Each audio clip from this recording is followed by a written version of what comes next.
Kita lanjutkan ke pembicara selanjutnya. Barangkali dalam hal ini kita persilahkan Teh Ai untuk menyampaikan paparannya. Assalamualaikum warahmatullahi wabarakatuh. Terima kasih atas kesempatan yang diberikan.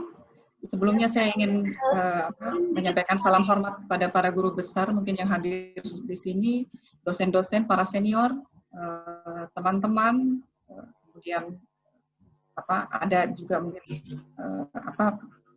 komunitas-komunitasnya mungkin yang bergabung di sini. Selamat berjumpa ya. Mohon izin Teh Ai. Jadi saya ingin sedikit menyampaikan bagaimana Teh Ai ini adalah pakarnya juga di bidang vertigo ya. Jadi beliau ini sudah pernah memperdalam tentang vertigo ini di Manila ya tahun 2017. Jadi Teh Ai ini sama-sama sama kita di angkatan 84, kemudian ngambil neurologi di FK Unpad. Sekarang sebagai staf pendidik klinis di FK Unpad RSAS dan juga sebagai staf IGD ya di RSAS. Juga beliau saat ini adalah ketua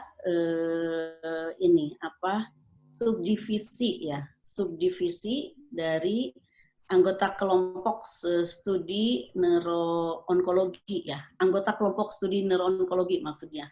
Jadi dan beliau adalah juga kepala subdivisi otologi di Departemen Neurologi FK Unpad Hasan Sadikin. Saya kira ini adalah pakarnya juga untuk kita mendengarkan tentang TAI. Silakan barangkali TAI. Ya, terima kasih Dr. Rita atas kesempatannya. Jadi saya akan share screen dulu.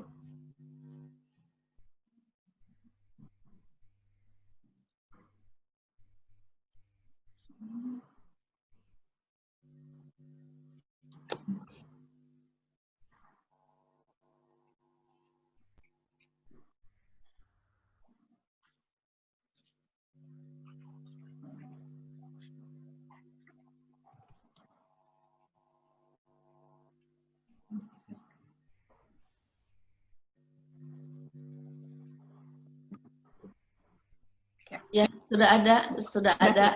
Ya. Baiklah, terima kasih atas kesempatan yang diberikan.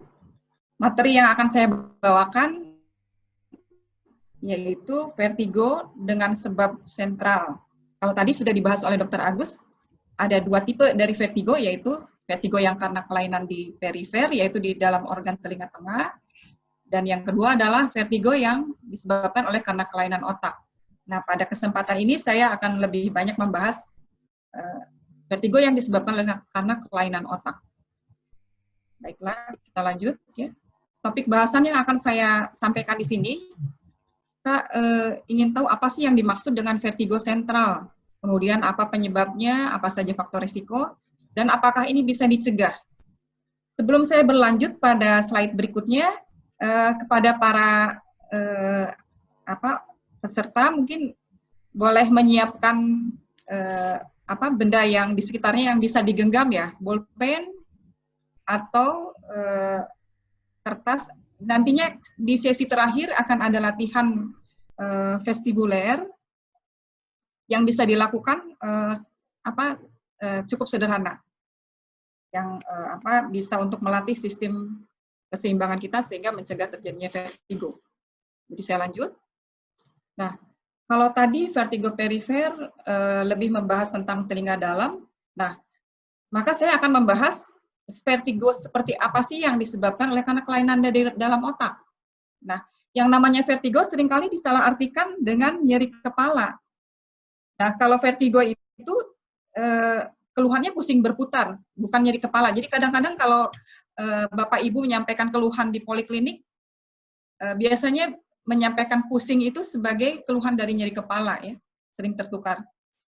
Nah, untuk pusing berputar yang disebabkan oleh vertigo sentral, biasanya gejalanya tidak sehebat yang diakibatkan oleh telinga tengah. Tidak hebat, tetapi gejalanya dirasakan terus-menerus. Bisa disertai mual, muntah, ataupun tidak ya. Nah, selain keluhan pusing berputarnya, biasanya ada keluhan dari fungsi saraf, misalnya gangguan penglihatan menjadi double, kemudian ada baal-baal di sekitar mulut, berjalan menjadi tidak seimbang, mudah jatuh. Nah, itu ciri khas yang didapatkan pada vertigo sentral. Nah, walaupun gejala vertigonya lebih ringan dibandingkan vertigo yang disebabkan oleh telinga tengah, tetapi vertigo sentral ini merupakan kegawat daruratan di bidang ilmu penyakit saraf. Sehingga jika dokter mendiagnosa ini sebagai suatu vertigo sentral, maka pasien akan dirawat. Nah, kembali, apa sih yang dimaksudkan dengan vertigo? Kalau tadi sudah dijelaskan oleh Dr. Agus, maka saya ingin menambahkan ya. Jadi kita bayangkan sesuatu yang berputar seperti halnya dunia berputar. Dunia berputar di porosnya sendiri dan juga berputar mengelilingi matahari. Kemudian semua berputar bersama-sama mengelilingi pusat dari semua galaksi ya. Nah, begitupun juga dengan keluhan vertigo ini. Jadi kadang-kadang keluhannya bisa merasakan badannya yang berputar, atau kita melihat sekeliling kita, tembok di sekeliling kita seperti berputar-putar, atau langit-langit kelihatan di bawah berputar-putar gitu ya. Nah, untuk itu perlu sedikit kita pahami bagaimana sih bisa terjadi, dan atau apakah bagian tubuh yang mengatur gerakan-gerakan sehingga badan kita diam tetapi timbul perasaan seperti bergerak. Di sini saya ilustrasikan, kalau kita ingat masa kecil mungkin suka mencoba-coba dengan berputar. Kita lihat sini ya. Sebentar. Tunggu ya. Nah, ini kita lihat.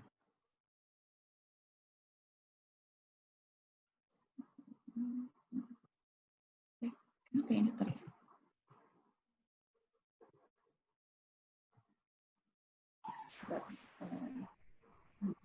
Nah, biasanya waktu kecil kita suka menguji coba berputar-putar, dan kemudian kita merasakan apa yang terjadi. Ah, seperti ada, walaupun sudah diam, tapi rasanya tetap berputar. Nah, itu yang kita rasakan pada pasien yang mengeluh vertigo. Nah, kemudian yang kedua, kita lihat, ini ya. Nah, kita lihat dalam posisi seperti demikian, kenapa kita bisa bertahan tidak jatuh? Nah, ini kerja dari sistem keseimbangan yang kita akan bahas.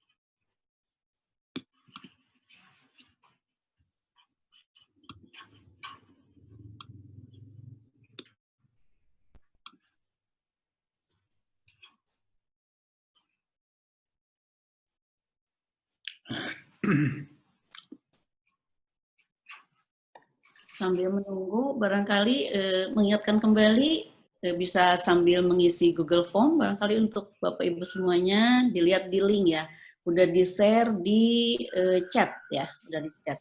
Ini terima kasih, sudah ada beberapa pertanyaan nih untuk Kang Agus. Siap aja mungkin. Mangga lanjutkan, Teh Ai, mangga lanjutkan.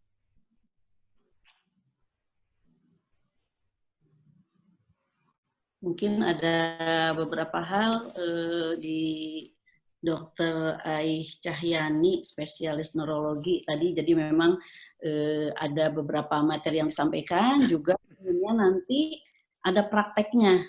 Jadi ada gerakan-gerakan apa yang mungkin bisa dilakukan.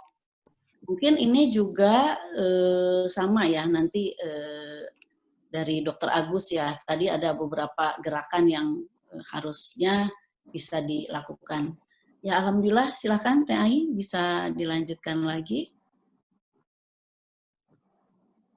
Ya. Terima kasih, mohon maaf ada masalah tidak mau. Ya, nggak apa-apa. Nah, jadi yang tadi, ilustrasi tadi, saya ingin menggambarkan, bayangkan sebagai suatu sungai yang dia itu akan mengalir sampai di hilir di laut. Nah, hilirnya organ keseimbangan adalah bagian yang berada di telinga tengah, yang disebut dengan labirin. Nah, pusatnya, hulu sungainya berada di bagian otak. Nah, itu. Jadi yang tetap sih ada keterkaitan antara yang tadi dibahas oleh Dr. Agus dengan yang di pusat. Karena kalau sungai airnya mengalir dari hulu ke hilir. Nah, kalau untuk keseimbangan, jalannya arus listrik itu berawal dari hilir dulu, dari telinga, dari labirin dulu, kemudian diterima di bagian otak. Ya. Nah, jadi kalau kita lihat di sini, organ yang berada di telinga tengah tadi, kalau misalnya bergerak, maka cairan yang di dalamnya akan ikut bergerak, sehingga akan memberi sinyal listrik yang akan dihantarkan terus dari pusatnya di batang otak sampai ke otak yang permukaan yang kita sebut dengan korteks. Disinilah diartikan gerakan-gerakan tadi oleh bagian otak kita. Nah, tetapi selain sistem keseimbangan tadi, ada dua sistem lain yang ikut membantu jalannya keseimbangan sehingga lebih sempurna, yaitu sistem penglihatan dan satu lagi sistem proprioseptif. Nah, kalau sistem proprioseptif, kita masih ingat gambar yang tadi, video di mana seorang bapak memposisikan badannya seperti pesawat. Nah, di situ posisi dan gerakan yang dirasakan adalah dimulai dari telapak kaki yang menapak pada lantai, kemudian aliran listriknya dihantarkan ke atas, kemudian bekerja sama juga dengan mata dan juga yang di dalam telinga sehingga tidak terjadi jatuh. Nah, jadi perjalanan listriknya tadi yang kita sebut dengan perjalanan jarasnya dimulai dari gerakan. Gerakan kemudian akan menggerakkan cairan di dalam telinga, kemudian listrik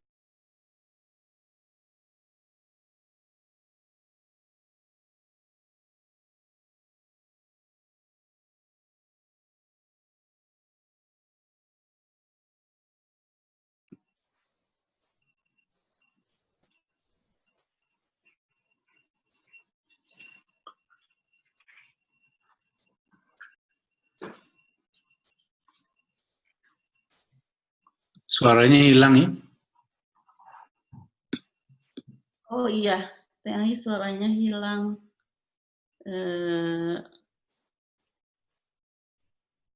Mungkin di kendala saya coba hubungi dulu. Di kendala jaringan, iya. Atau boleh kalau misalnya ini mau Kang Agus dulu untuk menjawab nih, ada beberapa pertanyaan nih untuk Kang Agus, untuk Dr. Agus. Dr. Agus? Dr. Agus? Oh, dia mau pakai laptop dulu katanya, sebentar.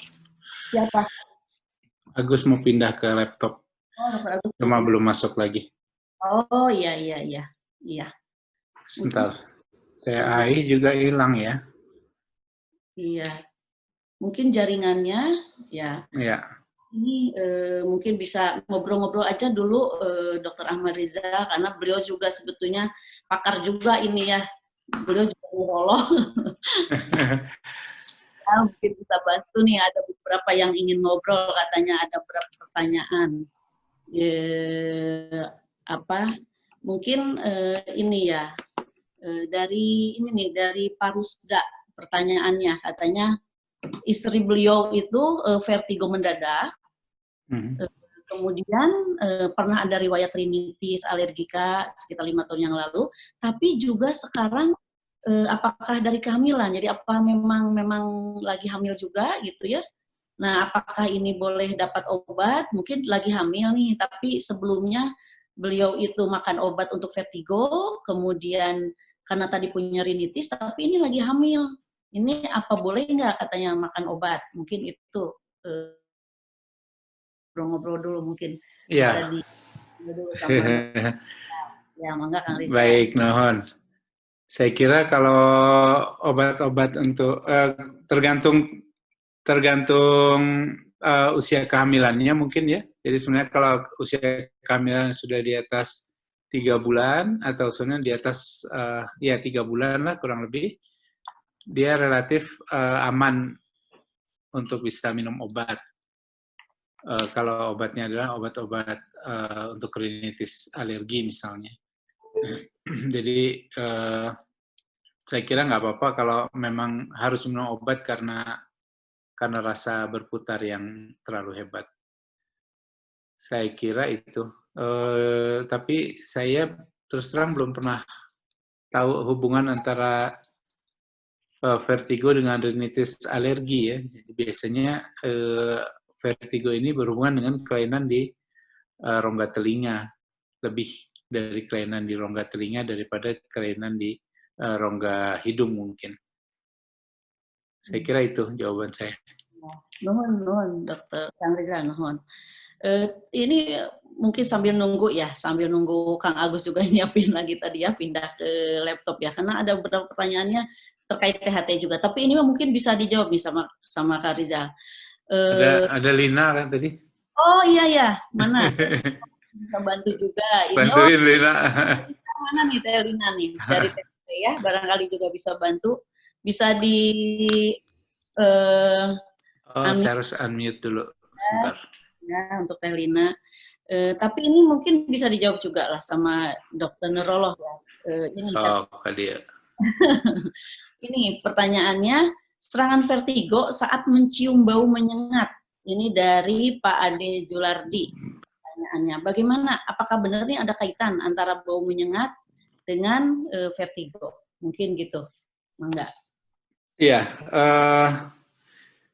saya pikir vertigo itu memang bisa disebabkan ada beberapa hal ya. Misalnya ada vertigo yang disebut sebagai vertigo yang jadi vertigo itu secara umum dibagi dua, ada yang vestibuler, ada yang non vestibuler. Yang non vestibuler bisa biasanya berhubungan dengan misalnya kecemasan kalau ada di tempat yang terlalu ramai gitu, itu termasuk yang saya tahu pernah dibicarakan sebagai penyebab vertigo.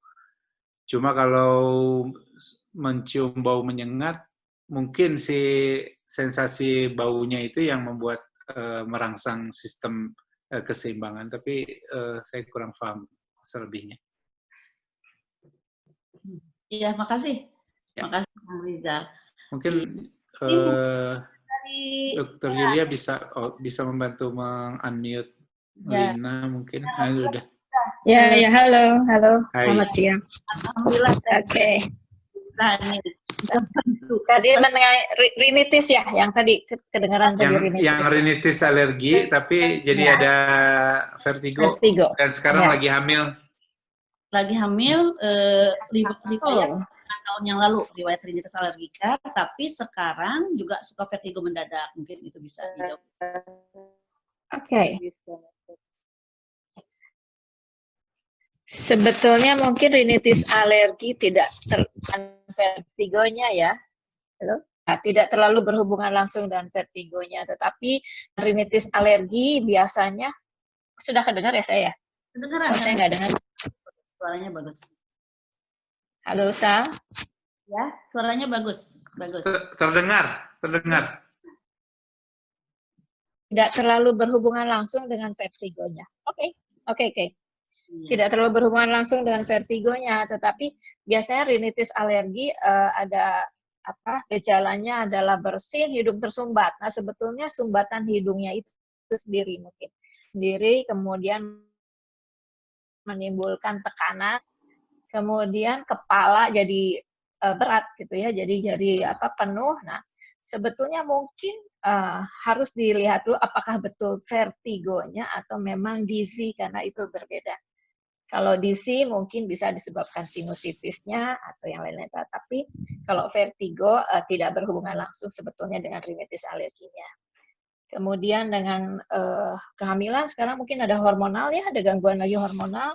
Ya, jadi mungkin bisa menjadi, menurut saya mungkin apakah betul vertigo memang didiagnosis vertigo atau dizzy, karena agak berbeda. Kalau vertigo memang tekanan pada telinga dalamnya. Mungkin seperti itu. Ya, nuhun sekali. Itu Dokter Agus sudah ada di Oh ya, jaringan. sudah ada ya. Boleh, ini ada pertanyaan lagi kepada terkait dengan THT ya. Jadi ini katanya begini pertanyaannya. Kalau tapi ini nggak ada hubungan sama vertigo atau enggak ya? Katanya begini. Jadi saya pernah, ini dari Ibu Dohra ya. Saya pernah menjalani pemeriksaan keseimbangan THT berkaitan vertigo. Saya dimasukkan ruang kedap suara dan menekan tombol jika mendengar suara. Hasilnya keseimbangan saya menurun 5%. Ini apa maksudnya ya? Oh ya. Mungkin waktu itu belum ditanyakan ya ke dokternya ya. Namun saya sudah beberapa tahun tidak mengalami lagi vertigo berat, tetapi terkadang saya merasa seperti berputar sesaat 2-5 detik. Biasanya saya harus menutup mata sesaat dan istirahat, baru melanjutkan kegiatan kembali. Apakah ini juga masih bagian dari gejala vertigo? Apakah maksud dari hasil pemeriksaan THT jika tingkat keseimbangan menurun 5%? Mungkin bisa dijawab, Baiklah. Kang Agus, enggak? Baiklah, sudah bisa didengar, mohon maaf. Sudah, Ya, bagus. Kalau melihat pengalamannya tadi, saya kira yang dimasukkan ke ruangan kedap itu adalah dia diperiksa audiometri, tekan tombol, tekan apa, ya. Karena seperti tadi saya jelaskan, pada pemeriksaan vertigo di bidang THT bisa disertai gejala penurunan pendengaran. Untuk dilihat apakah betul ada penurunan pendengarannya. Bila ada penurunan pendengaran, tadi yang sering itu ke Meniere.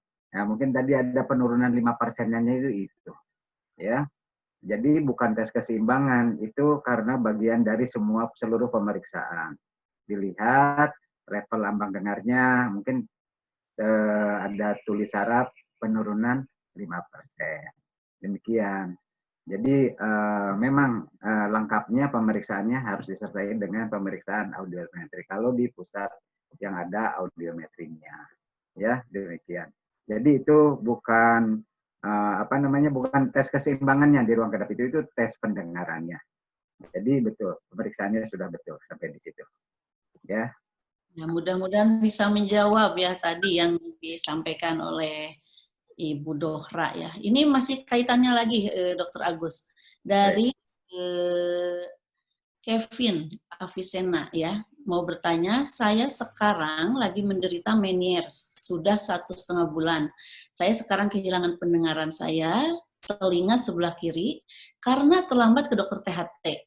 Dari awal saya ke dokter syaraf, tapi dari dokter syaraf tidak merujuk saya ke THT, sehingga telinga saya setelah dicek pendengarannya cuma 20%. Kepala masih terasa berat, terasa berat, terutama kalau jalan menunduk.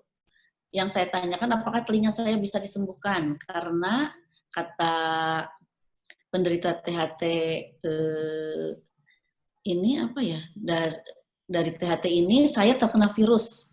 Mungkin bisa dijawab ini pertanyaan panjang ya. Mas Kevin ya, Bapak Kevin. Jadi sudah 1,5 bulan menderita Meniere. Ini kita tidak tahu ini yang menceritakan Meniere-nya itu siapa, ya. Karena Meniere-nya itu ada triasnya tadi yang Pak Dokter bilang, ya.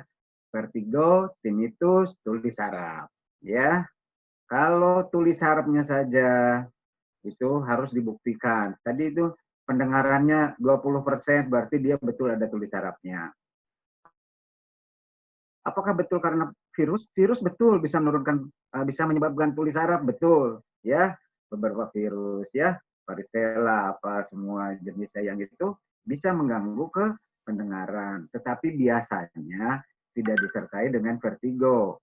Kalau menurut saya ini kalau lengkap gejalanya trias itu kemungkinan Meniere, insya Allah kalau sembuh ya biasanya pendengarannya kembali. Kan tadi di presentasi saya ya, jadi tekanan tinggi di dalam endolim, ya di vestibulernya tinggi, di kochleanya tinggi. Jadi begitu nanti turun normal, insya Allah pendengarannya juga normal kembali. Demikian. Jadi seiring dengan keseimbangannya baik, pendengarannya insya Allah baik.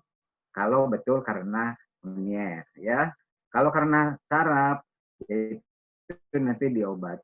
Karena infeksi, karena virus, lain lagi obatnya. Demikian mungkin ya, Mas Kevin ya. Kontrol kembali aja, boleh ke dokter THT, boleh ke dokter saraf, nanti atau oleh dua-duanya, kan oleh tim. Silahkan ya. Demikian, Bu Moderator. Terima kasih banyak Itu, ya. Dokter Ai sudah muncul. Oh ya, silakan Teh Ai kalau bisa di-share dulu. Kalau udah jadi share-nya mungkin kita bisa masuk ke Teh Ai, tapi sambil menunggu ini. Kang Agus nih masih ada nih pertanyaan ya. Dari Pak Adang Sadikin. Kalau penyebab tinnitus itu apa katanya? Oh iya, tinnitus. Tinnitus itu sebetulnya keluhan berdenging atau berdengung ya. Kalau berdenging nada tinggi, berdengung nada rendah. Itu bisa disebabkan oleh kelainan dari mulai telinga luar, telinga tengah, telinga dalam. Telinga luar apa? Serumen. Kalau serumennya penuh, telinganya kok berdenging ya. Seperti orang kemasukan air kok berdenging. Itu berarti di telinga luar ya. Di telinga tengah ada gangguan subastasius, ada cairan di telinga, ada infeksi, kekakuan tulang. Itu juga menyebabkan tinnitus. Di telinga dalam ada ya, ada infeksi, ada tekanan berlebih ini tadi. Jadi tinnitus itu ada sensasi suara, tapi tidak ada sumber suaranya. Ya, nggak ada yang ngomong, tapi kok ada bunyi. Nggak ada bunyi, tapi kok dia di telinganya ada bunyi. Memang ada subjektif, hanya dia sendiri, ada objektif. Pemeriksa bisa mendengar. Ini misalnya ada kelainan di pembuluh darah, juguler, ven, atau apa, kedengaran. Pemeriksa bisa ikut mendengar. Demikian mungkin untuk sementara ya, tinnitus itu. Makasih Kang Agus. Alhamdulillah ini Teh Ai sudah masuk lagi ke ini, ke track. Teh Ai silahkan disampaikan kembali, dilanjutkan. Teh Ai? Sudah bisa, Teh Ai? Oh ya. Ya, silahkan. Ya, baik saya.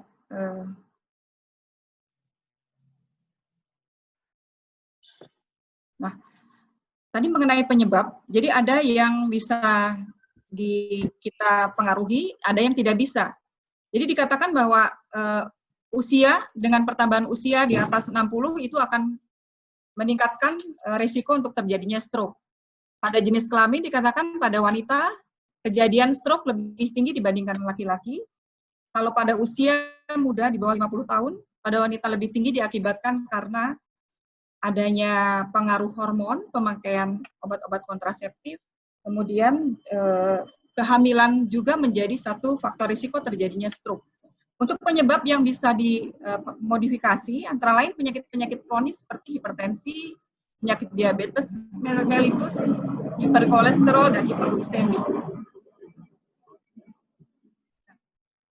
Jadi untuk membedakan antara perifer dan sentral, ada gejala-gejala yang bisa menunjukkan gangguan fungsi saraf.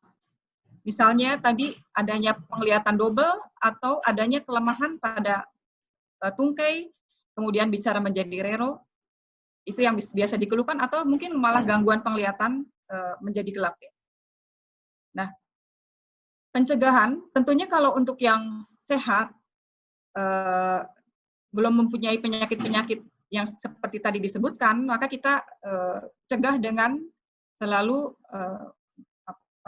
melakukan pola hidup sehat, dengan nutrisi, dengan makan yang baik, istirahat yang cukup, disertai dengan olahraga. Jadi keseimbangan 3 hal itu yang akan mencegah terjadinya vertigo. Tetapi jika sudah mempunyai penyakit hipertensi, diabetes, kolesterol tinggi, dan tidak mengalami vertigo, maka ini pun harus dicegah dengan mengendalikan penyakit-penyakit tadi dengan meminum obat secara teratur. Nah, kalau yang dikatakan pencegahan sekunder, seseorang yang sudah mengalami vertigo sentral, kemungkinan untuk terjadi berulang itu akan tinggi. Sehingga dicegah kejadian-kejadian misalnya stroke tadi dengan kita berikan obat-obat untuk pengencer darah. Dan tentu kombinasi dengan pola hidup sehat juga ya. Satu hal yang mungkin saya belum singgung di sini, termasuk juga dengan perilaku merokok tadi juga sudah disampaikan oleh Dr. Agus. Itu juga bisa menjadi salah satu faktor risiko dari terjadinya stroke. Nah, kalau tadi Dr. Agus mengatakan untuk kelainan di bidang THT, maka pengobatan utamanya adalah dengan yang disebut dengan perasat ya, perasat gerakan-gerakan yang akan dilakukan oleh dokter di klinik untuk mengembalikan kelainannya. Tetapi kalau untuk stroke ini, apakah kita berikan obat-obat anti vertigo juga? Dan kapan diperlukan dan apakah boleh diminum terus-menerus? Seringkali seseorang kalau sudah pernah datang berobat untuk vertigo, kemudian dia tahu diberikan obat anti vertigo, maka selanjutnya kalau dia mengalami vertigo lagi, dia sudah mengobati dirinya sendiri, sehingga dia akan terus mengkonsumsi obat-obat itu terus-menerus, bahkan berbulan-bulan. Padahal tubuh kita itu mempunyai kemampuan untuk melakukan adaptasi, jadi menyesuaikan dengan kondisi kekurangan yang ada. Kalau terus-menerus kita minum obat anti vertigo, tentunya kemampuan tadi akan ditekan.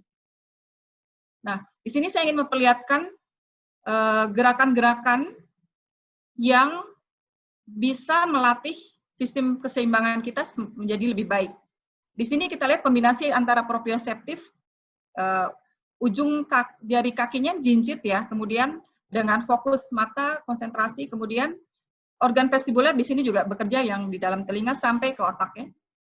Nah, ini pun demikian, dengan kedua tangan di belakang, kemudian kakinya jinjit, mempertahankan keseimbangan. Ini juga demikian sama, di mana kepalanya dengan posisi miring, lurus, sehingga ini melatih aliran cairan yang berada di telinga tengah. Kemudian dibarengi dengan proprioseptif dan juga mata ya, gerakan mata. Nah, jadi ketiga sistem tadi, kalau ingin bekerja secara baik, ada keseimbangan antara kiri dan kanan sehingga tidak timbul vertigo, maka perlu latihan. Nah, selanjutnya dengan waktu yang terbatas kita akan berlatih yang kita sebut dengan vestibular rehabilitasi terapi. Tentunya ini tidak semua saya berikan, tapi yang mudah yang bisa kita laksanakan sambil kita duduk. Nah, yang pertama adalah latihan untuk melatih refleks mata dan keseimbangan. Jadi refleks okulovestibuler. Jadi kita pegang, masing-masing memegang tadi yang saya sudah sampaikan, objek di depan kita, apakah ballpen. Nah, kemudian kita ikutin gerakan seperti yang ada di dalam video ini ya. Kita lihat gerakan mata ke atas ke bawah. Nah ini adalah untuk melatih gerakan refleks okulomotore. Itu bisa selanjutnya dikerjakan setiap hari sehingga melatih refleks tadi supaya menjadi lebih baik. Kemudian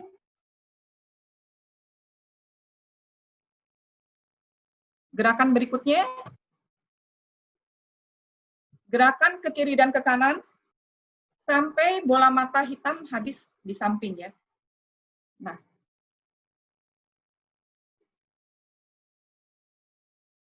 selanjutnya, nah sekarang kepalanya yang digerakkan tapi objeknya diam. Kita lihat mata bergerak sampai habis. Nanti bisa dilanjutkan latihannya sendiri oleh ibu-ibu bapak sekalian. Kemudian ini gerakan ke atas ke bawah dengan kepalanya diam.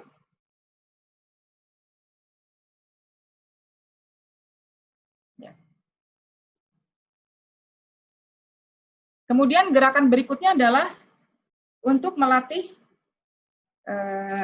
gerakan yang berputar ya, jadi membentuk sudut. Jadi kita lakukan sambil duduk, kita jatuhkan badan, ke depan. Nah, itu kita bisa lakukan. Jadi daripada duduk-duduk misalnya sambil menonton TV, kita makan, mungkin lebih baik sambil melakukan latihan-latihan seperti ini. Kita selanjutnya, nah ini gerakan yang lebih kompleks. Kita pegang sesuatu yang bisa digenggam, apakah kertas atau bola. Kemudian kita gerakan dari kanan ke kiri, dari kiri ke kanan. Nah ini kombinasi antara gerakan mata dengan proprioseptif ya, dengan segi. Nah, jadi itu adalah latihan-latihan yang bisa kita lakukan mudah di rumah, tetapi sangat berarti untuk melatih sistem keseimbangan kita. Jadi untuk materi dari saya cukup sekian, mudah-mudahan bisa bermanfaat. Assalamualaikum warahmatullahi wabarakatuh. Waalaikumsalam warahmatullahi wabarakatuh. Terima kasih Dr. Aih Cahyani, spesialis neurologi ya, spesialis saraf.